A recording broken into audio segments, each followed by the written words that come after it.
BFM Business et Tech Co présente De quoi je me mêle, François Sorel. Voilà la deuxième partie de ce De quoi je me mêle, spécial Apple, spécial Keynote iPhone 17 2025. Merci en tous les cas d'être là. Si vous tombez par hasard sur cette deuxième partie, si vous êtes par exemple sur YouTube en podcast audio, sachez que la première partie était dédiée aux iPhones.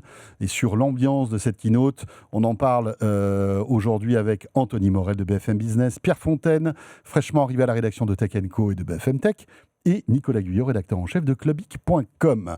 Pour cette deuxième partie, j'aimerais qu'on évoque l'eSIM, qui est un gros morceau quand même, enfin de plus en plus petit d'ailleurs, mais en tout cas intéressant comme sujet. Et puis après tous les accessoires qui ont été présentés.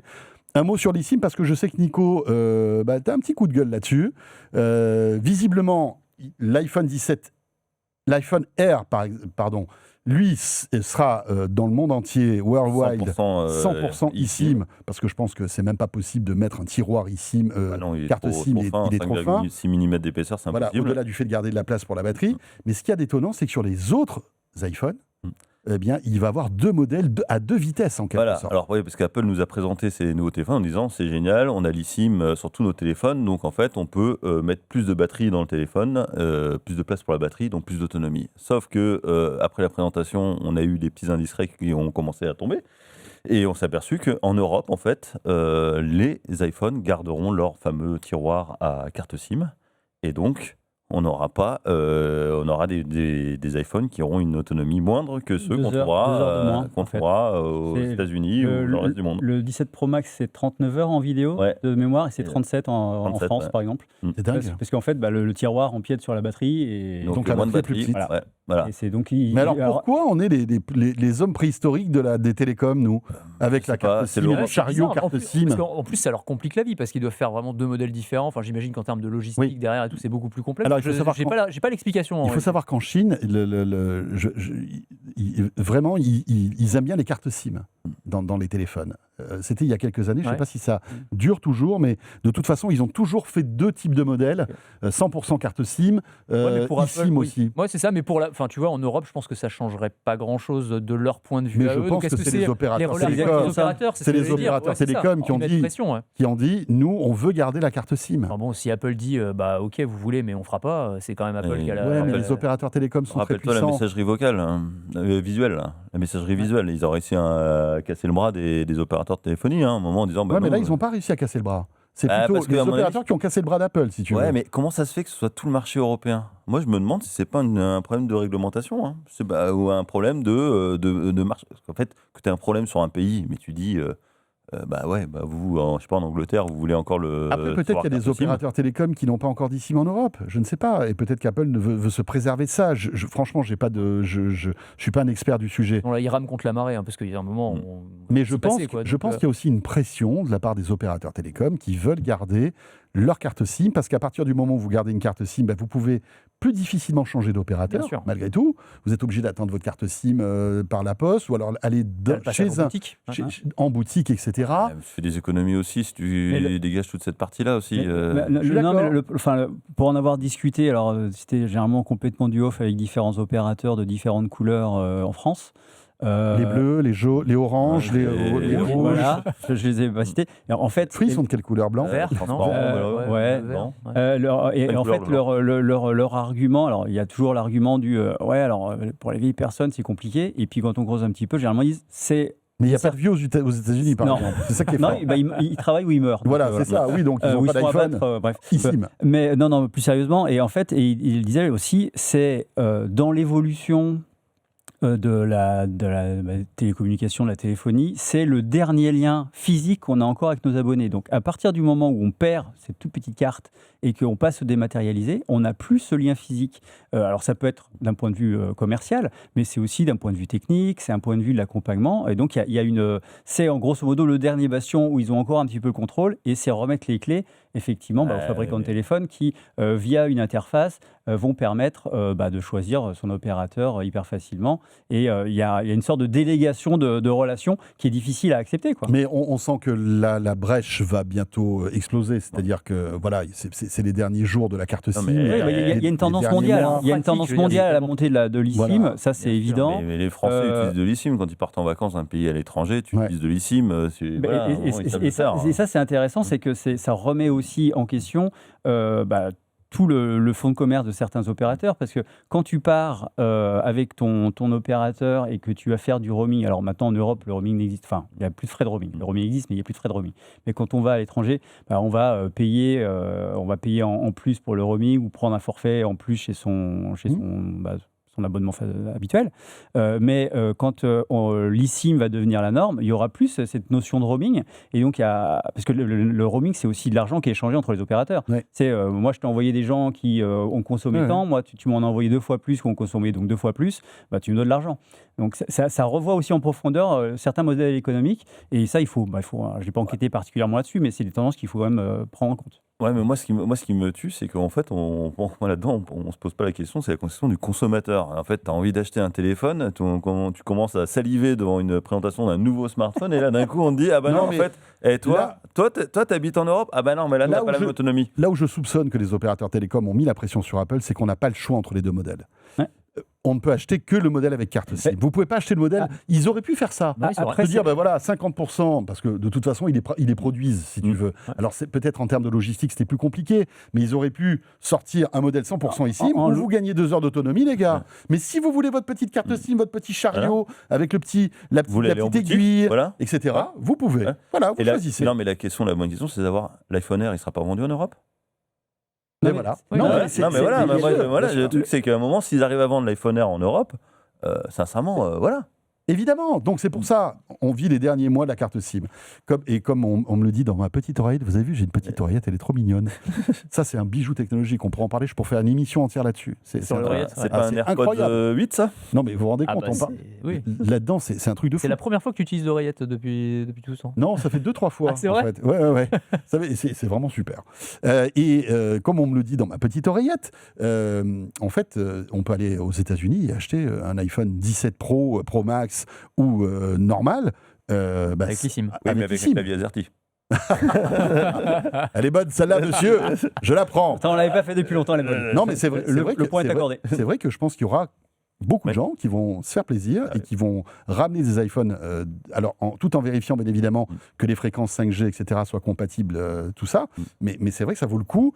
1, tu vas le payer moins cher, et 2, tu vas gagner 2 heures d'autonomie. Si tu es un fan d'eSIM, ça vaut le coup, franchement. AirPods Pro, Apple Watch. AirPods Pro 3 qui ont été annoncés, donc avec 2 nouveautés intéressantes, Anthony, quand même. Pas mal de nouveautés intéressantes, effectivement. Alors, sur l'amélioration par rapport au modèle précédent, sur l'annulation de bruit actif, par exemple, ça, c'était une fonctionnalité quand même pas mal. Donc, alors, faudra tester. Sur ce qu'ils nous ont dit, c'est 2 fois mieux en termes d'annulation par rapport aux 2 et 4 fois mieux par rapport à la génération précédente encore. Donc, vraiment, ça peut être intéressant de ce point de vue-là. Moi, la fonction qui m'a bluffé, je pense que vous aussi, on parlait d'intelligence artificielle. Là, il y en a, c'est l'intégration de la traduction instantanée. Ça, c'est vraiment sympa. Qu'on n'aura pas en France tout de suite. Voilà. Excuse-moi, je glisse là comme ça, vous en faites ce que vous voulez. Tout à fait raison. On va y revenir. Il n'y a pas d'eSIM ? C'est exact. Ouais, c'est ça. Nous, on a vraiment la version dégradée, nous, à chaque fois. C'est terrible. Mais oui, donc, en tout cas, sur le principe, c'est vraiment sympa d'avoir l'idée tu discutes et tu vas avoir la traduction de la personne qui te parle directement dans les oreilles. Alors, ce que propose Google avec les Pixel Buds, déjà depuis un moment, mais c'est vrai que quand ça fonctionne, c'est quand même vraiment pas mal. Donc, ça, c'est cool. Et puis, pas mal de fonctionnalités aussi liées à enfin, ils ont fait toute une présentation fitness, sport, santé, avec l'intégration du capteur cardiaque notamment. Ouais, c'est un sacré progrès. Ouais. Ça, c'est la question que je me pose, normalement, on dit toujours, même s'il y a des algorithmes pour compenser les choses, un capteur cardiaque sur le bras, c'est moins bien qu'un capteur cardiaque thoracique parce que on est loin du cœur. Donc plus on s'éloigne du cœur, moins la mesure est précise. Est-ce qu'on aura quelque chose de plus précis dans l'oreille ? Alors moi, c'est ce que je me pose comme question. Parce que moi, j'utilise tout le temps très souvent le capteur cardiaque parce que je cours et que j'utilise beaucoup la fréquence cardiaque maximale et ce genre de trucs. Et en fait, tu vois que c'est quand même pas d'une précision incroyable. Il y a toujours une petite latence. Voilà. Quel que soit le modèle de montre. Bien sûr, voilà. Donc je pense pas qu'au niveau de l'oreille, ça puisse être meilleur. Je sais pas. Moi, en fait, je me pose la question. J'espère. Il faudrait que je vérifie.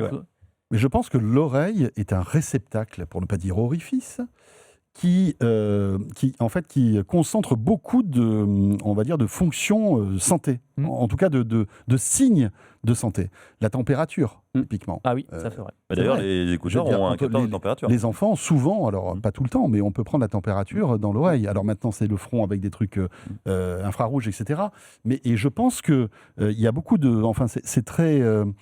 il y a beaucoup de veines et très vascularisées, et je pense qu'on peut avoir des données assez fines, je pense, avec des AirPods. Ah, puis peut-être que tu pourras faire la moyenne avec la montre, peut-être que tu vois, quand il y a une déviation sur la montre pour une raison ou pour une autre, peut-être qu'avec l'oreille, ça pourra corriger d'une certaine manière. Il faut aussi peut-être voir ça. Mais bon, à tester, mais la ça fait trad partie, aussi pas mal. La trad vraiment bien, mais tu disais, ce sera pas dispo en France, en fait, c'est ça ? C'est pas dispo dans toute l'Union européenne, en fait. C'est encore un coup d'EMA, ça. Bon, c'est bon, ça va peut-être se débloquer pour l'instant, mais c'est obligé que ça va se débloquer. Mais pour l'instant, en tout cas, ça sera pas disponible. C'est 3 lignes dans une. Alors attends, ça veut dire qu'en France, on pourra pas se servir de quoi ? C'est-à-dire que... De la traduction simultanée. Mais alors, en revanche... Mais si par exemple, je vais aux US avec mes AirPods que j'ai achetés en France... Alors, semble-t-il, il faudra des AirPods américains pour que ça fonctionne. Mais alors, d'après en fait, Regarde, la page de support. D'après la page de support, il ne faut pas que ça soit lié à un compte européen également.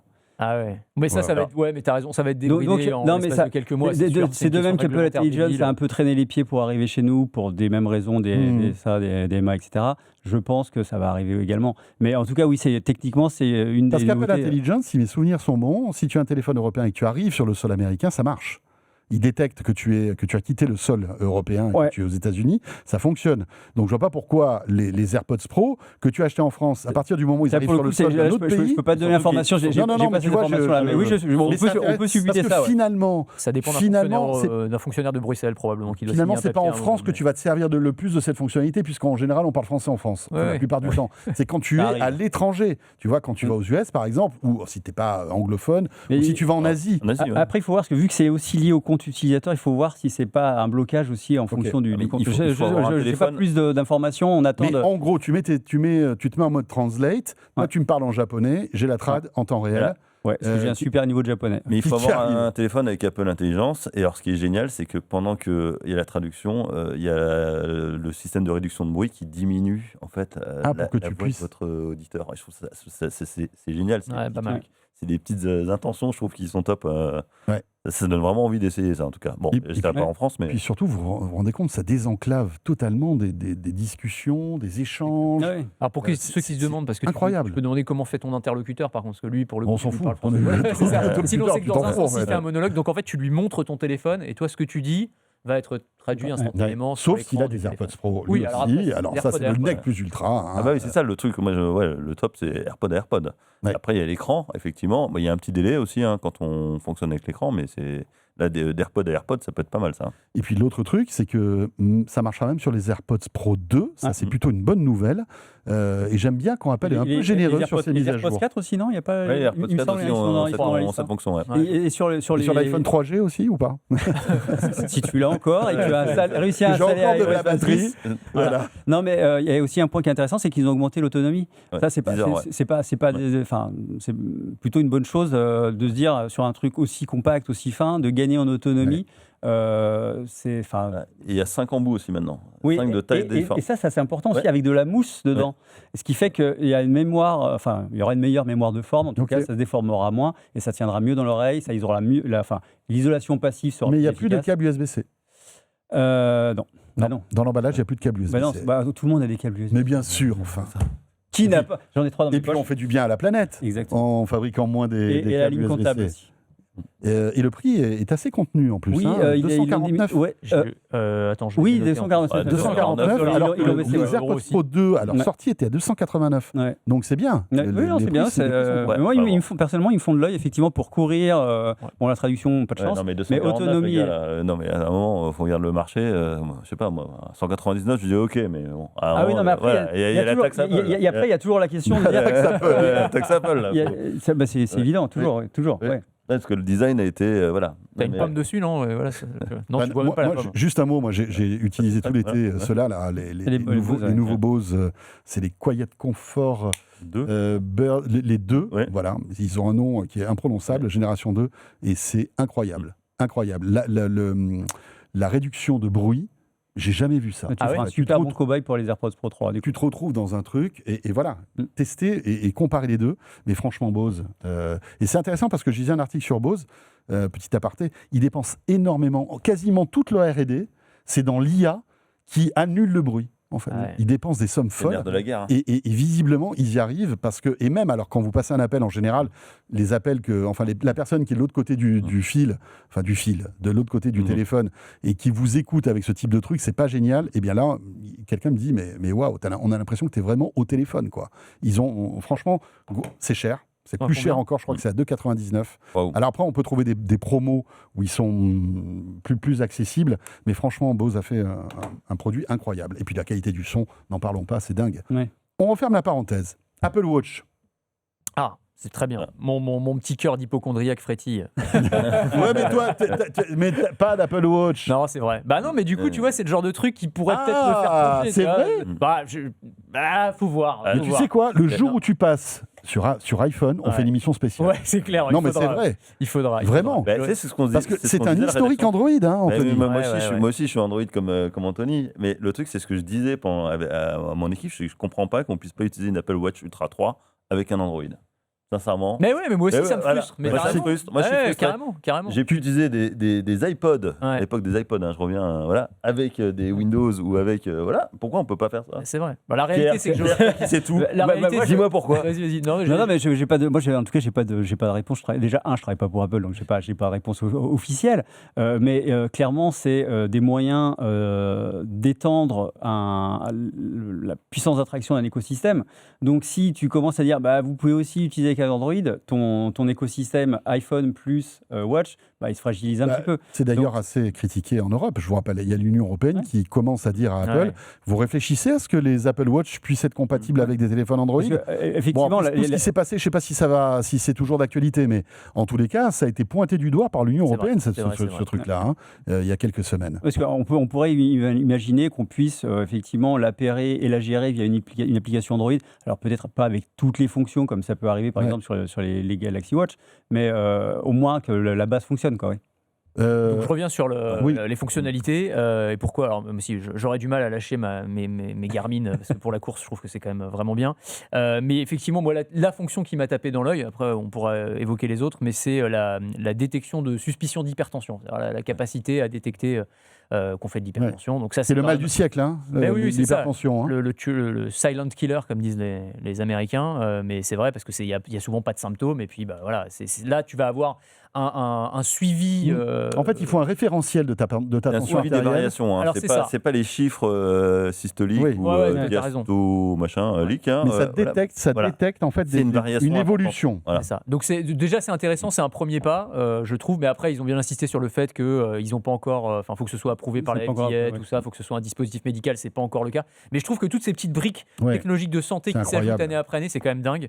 Et ces montres, elles sont devenues folles, quoi. Et puis avec les algos qui vont travailler sur ta tension artérielle, sur ta fréquence cardiaque, sur ta température corporelle, sur le taux d'oxygène dans le sang, toutes ces données en fait vont pouvoir aller plus loin dans la détection précoce de certaines maladies.